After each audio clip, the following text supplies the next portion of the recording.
So ده كده وقفتها. السلام عليكم ورحمة الله وبركاته. We'll speak now basics of ECG. So you will learn about how to place the lead, how to read the paper, how to make the setting on your ECG machine. So first of all, this is our outline. How to trace problems, how to understand the ECG paper, ECG components, and anatomy of the ECG. We learn about anatomy and physiology of the heart, and we form analysis. Last thing. First, to get a good ECG, you need to put the lead properly in the proper place. It should be in anatomic correct position, because if you make it in the wrong position, it will give you wave, but it will not be accurate wave. You may give wrong diagnosis when you analyze the waveform. So first thing, when you see the patient chest, okay, this is the heart. You cannot see the heart, you see only the skin. And you can feel the ribs, right? So intercostal spaces you can feel. So first, you start by the lead one in the fourth intercostal space at the side of the sternum. So first of all, how to find the intercostal space? You know how to find the intercostal space? Yeah, start from the underclavicle, this is space 1. Okay, then you have a bump. This is then a groove. This is space 2. Bump, groove, space 3. Bump, groove. This is space 4. You are doing this at the side of the sternum. The sternum is the lowest part in the chest as the going inside. Male or female, it doesn't make difference. Okay. Once you go in this groove at the side of the sternum, you put first lead 1, and on the other side of the sternum, same level, lead 2. Okay. So then go directly to lead 4, because there is anatomical anatomical accurate position. This bone between the sternal notch and the shoulder is called the clavicle. Make the clavicle 2 parts, half and half. So the midpoint go vertical and go in the 5th intercostal space. How you count the 5th intercostal space? You are in the 4th intercostal space for lead 2, the next intercostal space, and move. This is the same groove, and here this is the, of course, in the left side, this is the lead 4. Lead 4.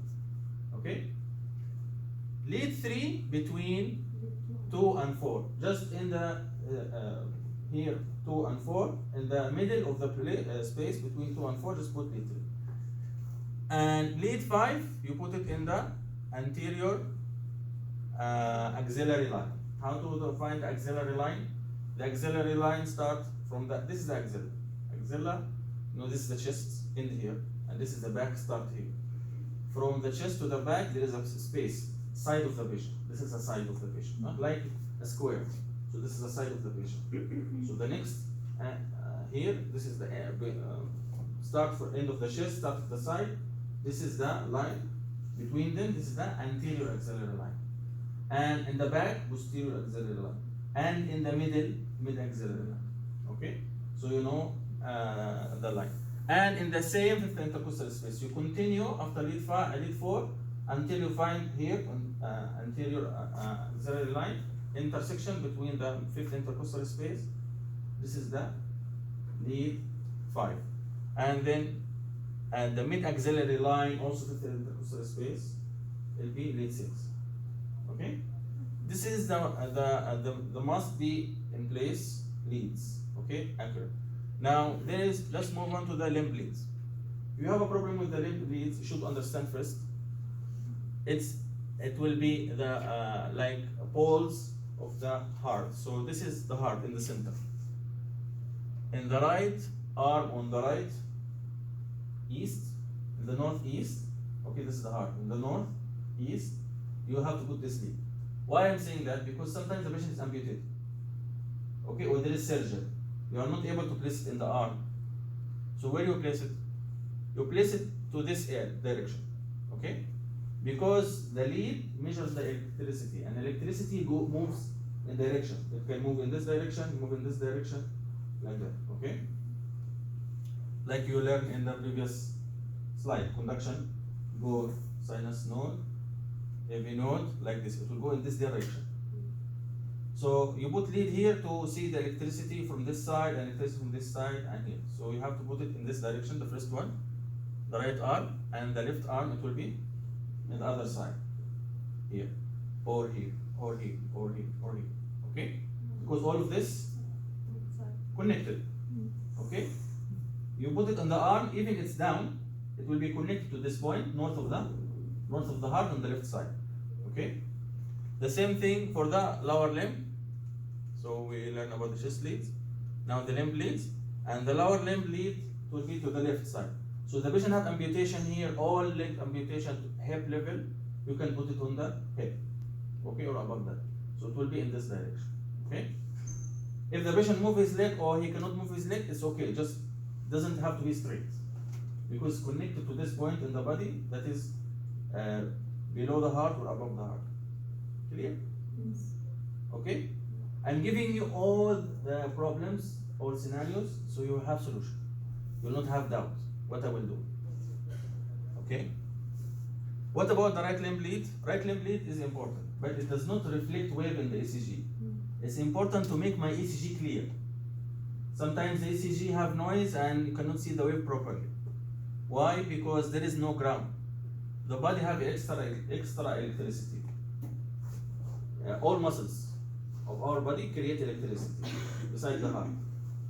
So this will create noise.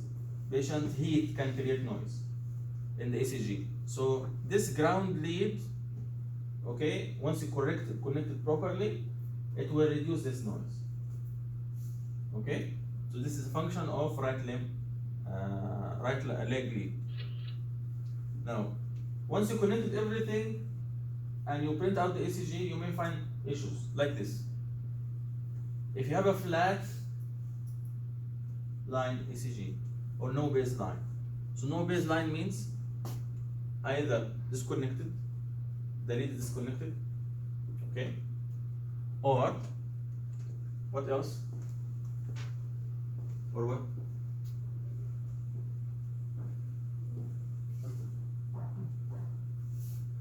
What else? The no baseline. What does it mean?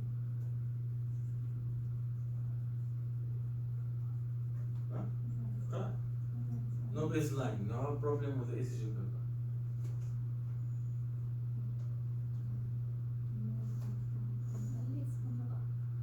What does it mean? No. What does it mean? I read from the screen. Bro.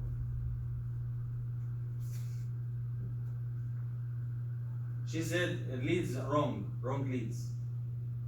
If you have no ECG, it will be like flat line. What does it mean? What's the problem? Not connected. Huh? Not connected.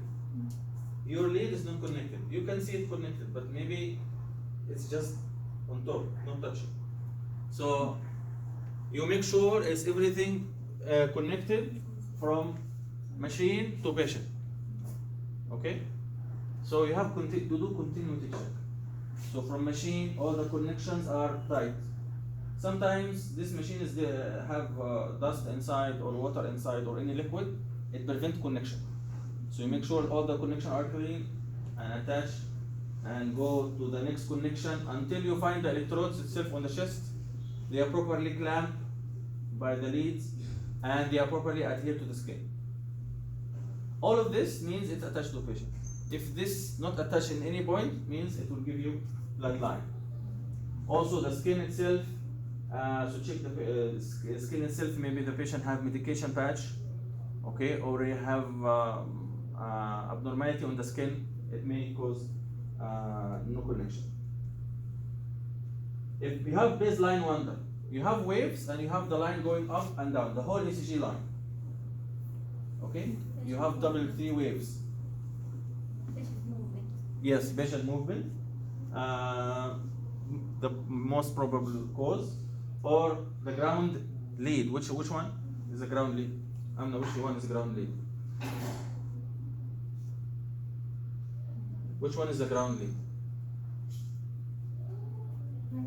Huh? Right leg lead. Right leg lead is the ground lead. Also, abrade the skin. Abrade the skin means break the skin. The skin itself should be clean, should be no dirt, no any patches, no extra hair. If the hair prevents the connection, you may shave it. If it is thin and does not prevent connection, no need to shave it. Okay. Also, make sure to use same type of electrode. Usually, the supply stores provide us different manufacturer. This different leads itself have different specification. So the lead is manufactured and have some parameters, and the other one have different parameters. The machine will try to make calculations between these two leads, and the reading will be different. So it will give you wrong diagnosis. Okay. So make sure that you open a bag of leads. Use from this bag. If you have a new different manufacturer, خلاص, remove the old one and place the new one all same time. Okay?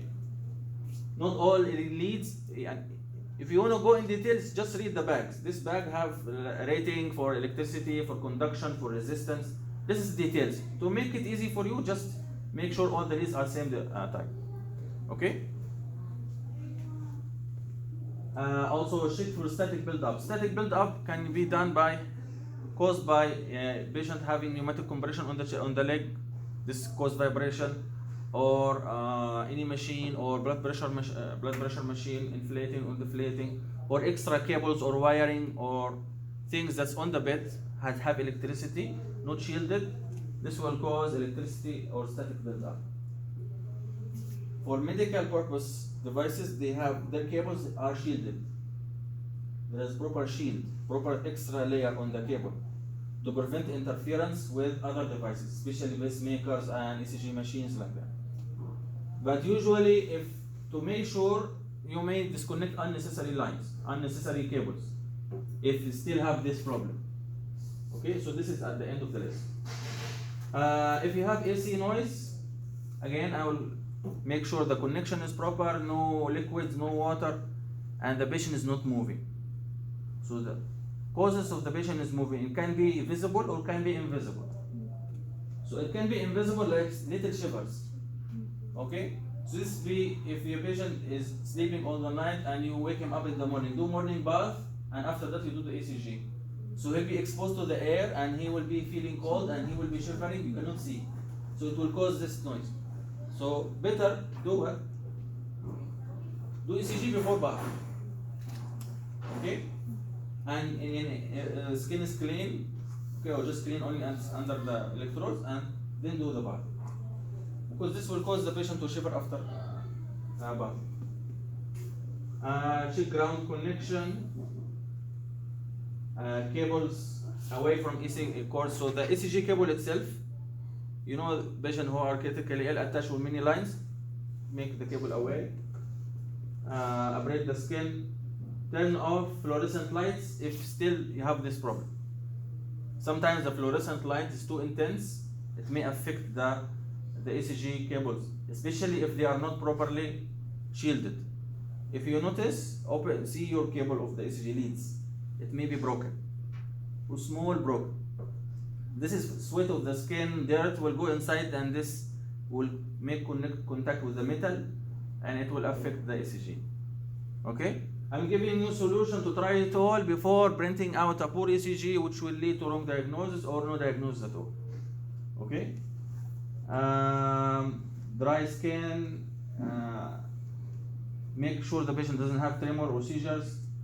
If you have intermittent signal, same like no baseline, it will be cutting but not continuous. Every now and then the lead disconnect.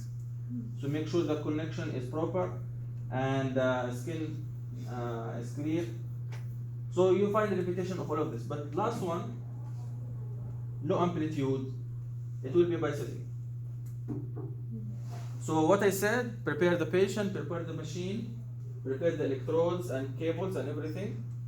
This is cover all the previous errors in the ECG. But low amplitude is probably because you make the setting different in the ECG. There is something called gain. If you make the gain, you need to make the gain small or large, or to increase the size of the ECG. You can see this option on any ECG monitor. So X1 the normal size. X2 double size, or X.0.5, this is half the size. Okay, so you make sure the setting clear on the machine.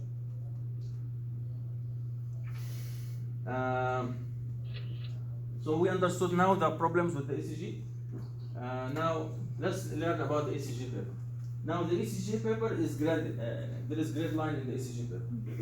It's designed to measure the ECG manually. Don't print it on a regular A4 paper because it doesn't have a grid line. The grid line here is regular grid line. Each small square is 1 millimeter, and each 5 square is half centimeter, and each 2 large square is 1 centimeter.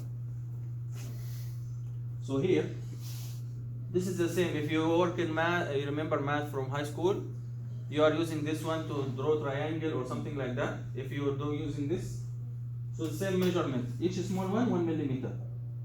Each 5 is 1 is 5 millimeter, which is half centimeter. Centimeter is 10 millimeters, huh? Okay, so 5 and 5, 10. This is 1 centimeter. 1 centimeter, 1 centimeter. This is 3 centimeter, like this. Okay, right. We will work by millimeter because the ECG wave is very small. It's not big. You will measure by centimeter. You will measure by millimeter. Okay, right. So what's the benefit of having millimeter? Why I measure the length? Okay, in the ECG, normal ECG, the heart, you saw the conduction in the physiology. First, the heart, the SA node will fire the electric, the electric stimulation, and it will go to the AV node, and it will go to the ventricle. Okay, this takes time. Normally, it will take this much time. Yani maybe 1 second. I will give you example, estimation. Okay, so the heart, you have the SA node and AV node. Okay, and this is the conduction. Right. If this will go from here to here, normal, 1 second. If it takes more than 1 second, means it will go slowly. It will go slowly. What make it go slowly? Obstruction. So, if you who drives, or if you if your traffic congested, it goes slowly, take more time. Okay, so the electricity will try to go here in the normal speed.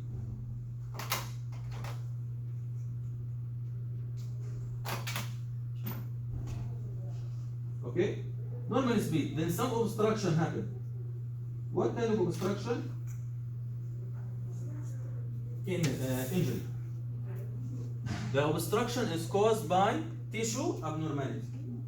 Tissue abnormality, and the tissue of the heart is cell, normal cell. The cell needs to live. You need oxygen. It needs blood. It needs oxygen, glucose. Normal cell. If the cell is hungry, it will not work as any other cell. So it will not do normal function. Okay. So if there is abnormality here caused by anything, maybe ischemia, decreased blood supply, maybe trauma, maybe inflammation, maybe whatever, or congenital disease, or abnormality, or electrolyte imbalance, this will cause a problem here. So the conduction will be slow. So instead of 1 second, it will take 2 seconds. This is not the actual time. I'm just giving you number to learn. Why I need to know the time. Time difference between the text for the ECG to do than normal. Okay, that's why it's very important to learn about the time. How long it will take for the electric conduction to pass from here to here. This is not the actual value. I'm just giving you to estimate. Okay, to learn. Now, how to measure the time? An ECG machine will give you the time. If you read on the top, it will give you the time. Okay, but you can measure it manually because there is a standard measurement on the paper in relation to length. So the paper itself will print the paper in a speed. Okay? You have a printer in the department, huh? There is a big printer and there is a small printer. Or you work in the copy machine, right? The copy machine you always print faster. It will print 20 page or 30 page in minutes, while the normal printer will print 10 page in minute. Okay? So this is printing faster and this is printing slower. You get it? So when you print faster, okay, whatever the product here, it will be stretched out. Okay? Now if I want to write, let's say one word in one page, I will make it as much as this page. But if I print one word on 2 page, I will make the word big to fit the 2 page, huh? So, and if I write ECG, if I have 1 page, I want ECG to be as much as this page, so I will write ECG here. ECG, so? But if I want it big as much as 2 page, so I make it, this is the first page, and this is the second page, so I will make ECG. What I did? Huh? I made it bigger. So I make it bigger. So the same thing here. If I make this one in the speed different, it will make the ECG or the waves smaller. If I make the speed slow, or sorry faster, it will be the big. Okay? So all the waves will come in a small, one page should be small. It will come slowly, faster, it will be? Get it? Get it or not? Okay, so this is the speed setting. So the normal speed, it will be 1, 2, 3, 4, 5, 6, 7, 8, 9, 10, 11, 12, 13, 14, 15. 15 large square will come out in 3 seconds. It will go out of the machine, turn on the machine, 3 seconds, stop. And measure, it will be 15 large square. So if you make it 6 seconds, how many large square? 30. Excellent. So if you want it 1 second, divide now, divide. 5. Divide 15 by 3. This is 15 and this is 1. This is 1. This is 15 and this is 3. If I want it to be 1, so 5. Divide 15 by 3, this would be 1. 5 for 1. For 1 second. Okay? So each 1 second, how many large square?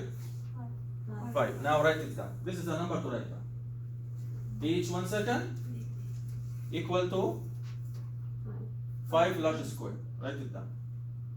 Sure. Huh? Right.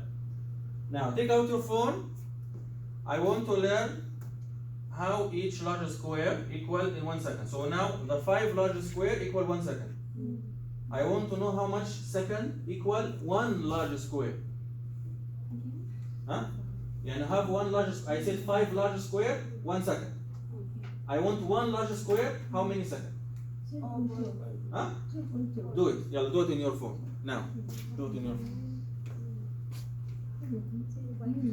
0.2. Divide 1 by 5. So? Okay. Now each large square, how many small square inside? No. How many large? This is, I said 1, 2, 3, 4, 5. This is 1 second, huh? But I didn't count the small one. Huh? So 5 in each one. I want now how many second in the small square. So now you have 0.2, and inside 0.2 you have another 5. Divide 0.2 by 5. So this is all 0.2. So this large square is 0.2. I want the small one. Huh? Right? Huh? 0.04. Huh, bro? 0.04? Are you sure? Huh? Okay. So this is the small square.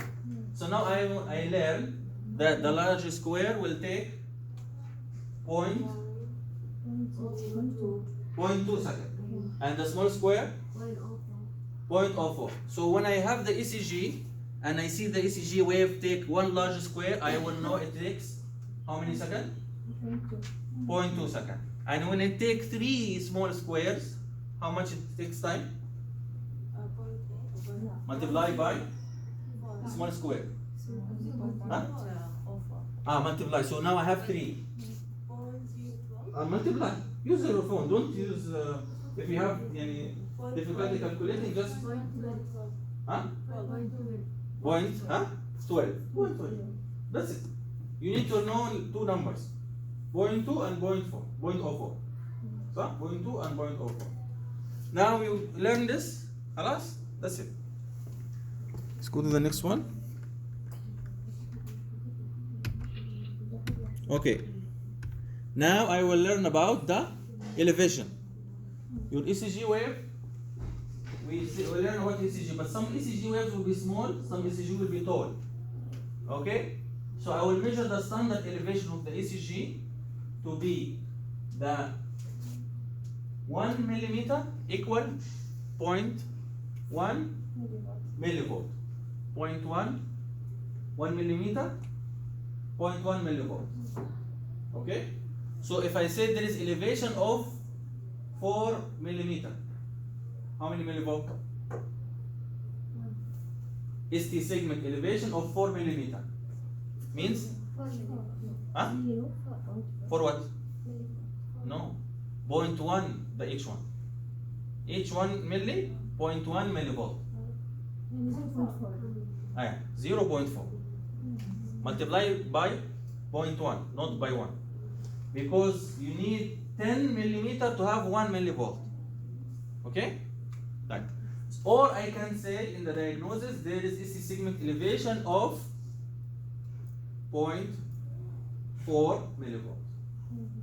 You can measure by millimeter or by millivolt. Okay? Understood? Right. So now this is the basics. When you diagnose each wave, you will see the description. The width, it takes 0.2 seconds.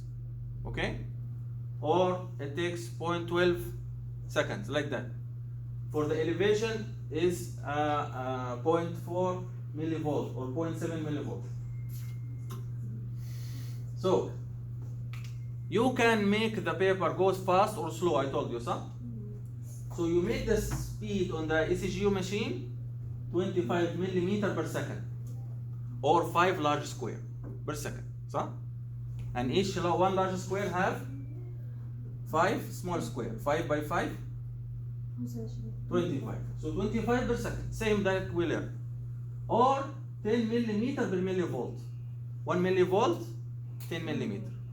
1 millimeter, 0.1 millivolt. Okay? And you understand why this number has to be there? This is a standard setting on your ECG paper.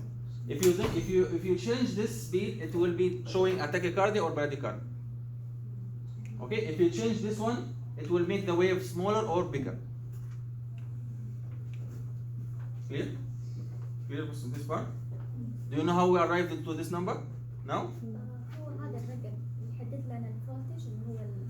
Now this is if you open your ECG machine, usually I want you to, when you go to the department, there is setting, speed and gain, okay, or speed and amplitude, okay. The amplitude will be millivolt. It can make it 5 or make it 20. The standard is 10 millimeter per millivolt, okay, and for the speed it will be 25 millimeter per second. This is sitting in the machine. Because next, what I will give you value, this is a speed, and this is a millivolt elevation. Now we come here. This is a millivolt amplitude. This is a voltage. You see the elevation here. I will make it easy for you once you have example. Okay. Right. But sitting in the ECG paper, it has to be the speed 25 millimeter per second. We learned from a while ago that you have 0.2 for large squares, huh? 0.2 second. So why? Because 1 second, 5 large square, and each large square have 5 small square. 5 by 5, 25. So this is 1 second have 25 millimeter. Okay. You understand this? What about this one? You have now talking about elevation, because the square it have 2 dimensions. The horizontal and the vertical. The horizontal, this is the millimeter in the horizontal. In the vertical, how much energy? The QRS is have high energy, and the B wave have small energy, so it will be short.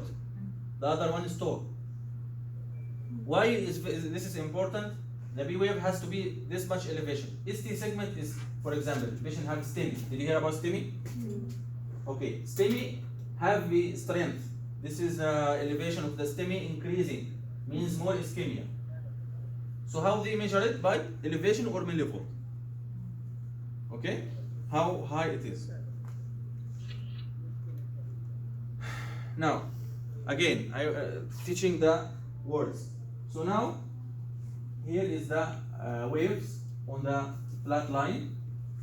Okay, most of the waves will go back to this flat line and go up. It will be positive. Once you go down, it will be negative deflection. Okay, the flat line is called the isoelectric line. It's like when you are writing. Where is the line? This is a line. This is a line. All the ECG must go to this line, equal to this line. This is the isoelectric line. If you see it's above the isoelectric line, positive, and below is negative. In lead 2, it will be looking like this in the ECG. In lead 3, it will be upside down. This will be down and this will be up. Because this is a positive lead and this is a negative lead. This goes with the direction and this is opposite of the direction.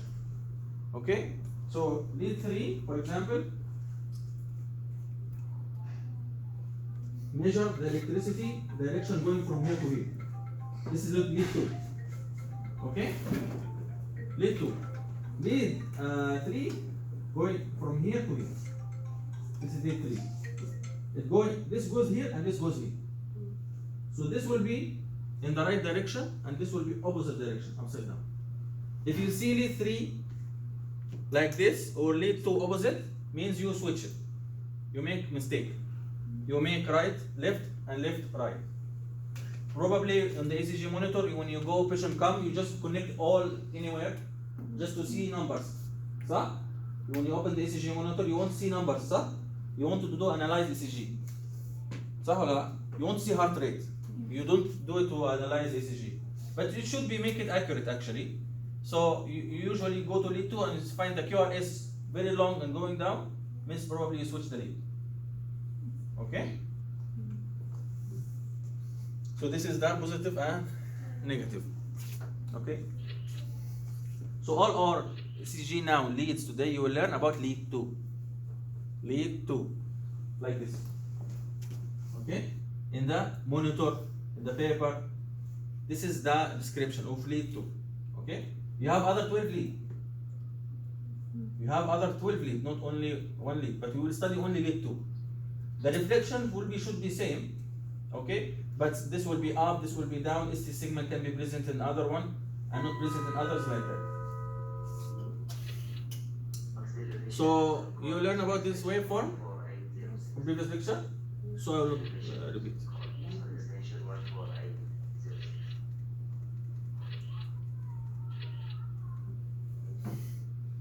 This is a T wave and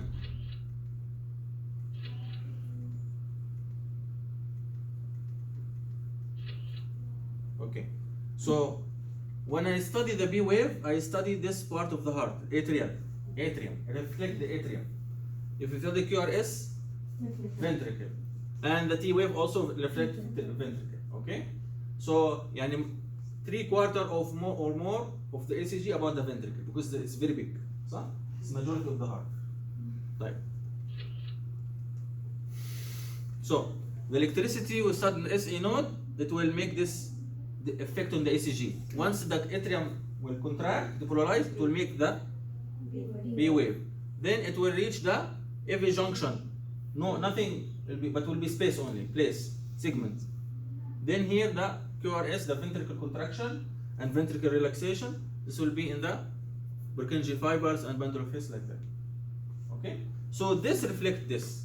And this reflects the ischemia in the heart and tissue injury or something wrong with the heart. And they can diagnose many things, pulmonary embolism, they can heart block, they can diagnose ischemia of any types, inflammations, because patient first, they diagnose the patient and they saw the ECG, and after 10,000, 20,000, 100,000 ECG, they decide all they have similar feature. This can be diagnosing the block, this can be diagnosing like that, so, okay?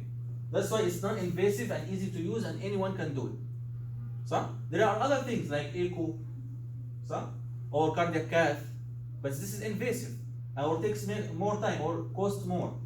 So we need to learn ECG is non-invasive. How many years now is still the same. Now, after we have this information, let's now dissect the ECG wave by wave.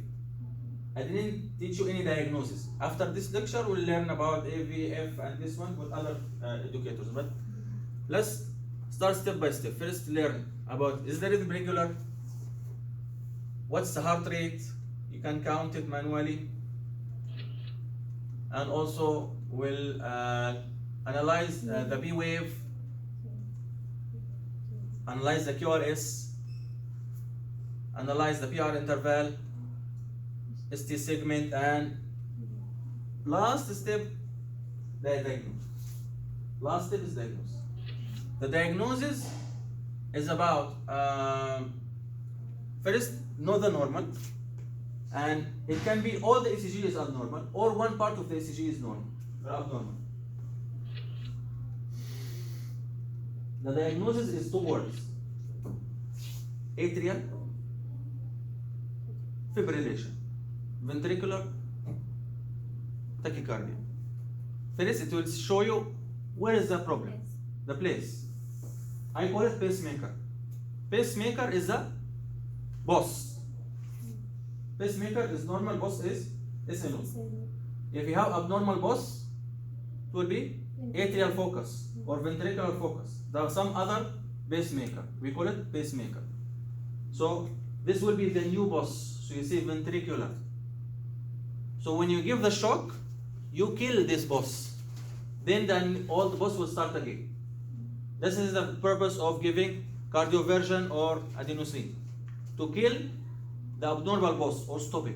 Okay? Then the SA node will start normally. It will start. Okay? Then the abnormal activity or the pathway, how the activity will go.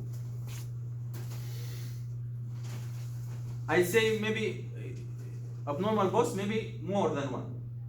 So if you have more than boss, okay, like if you have BVCs, see one BVC going up, some BVC going down, some BVC small, some BVC big, means in the ventricle not only one pacemaker, maybe 3, 4, 5, 6.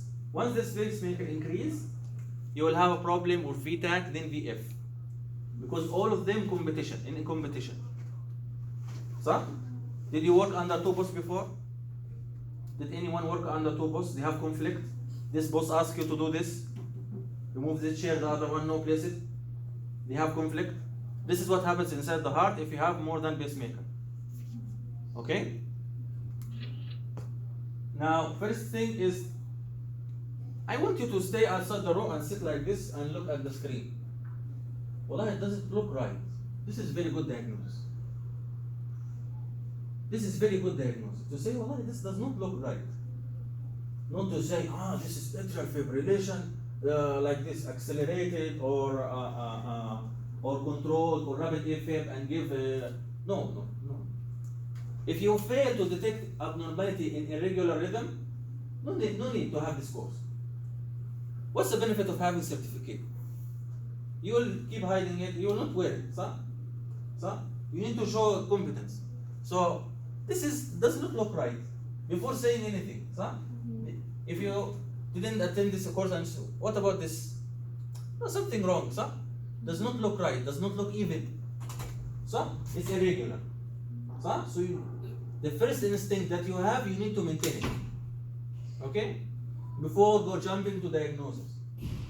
Why you need to detect this? Because if you saw this new incident, report to doctor. So this is a very good job you did, because the doctor will take action, give medication, or take another ECG, give diagnosis. But if you didn't see it, and after 12 hours, doctor by chance saw it, and he want to treat the patient, it will be advanced. It will not be only regularity, it will be advanced. Patient is almost going to cardiac arrest, and we didn't do anything. Okay? You know the heart is very sensitive to changes in body. And also sensitive and showing changes also. This is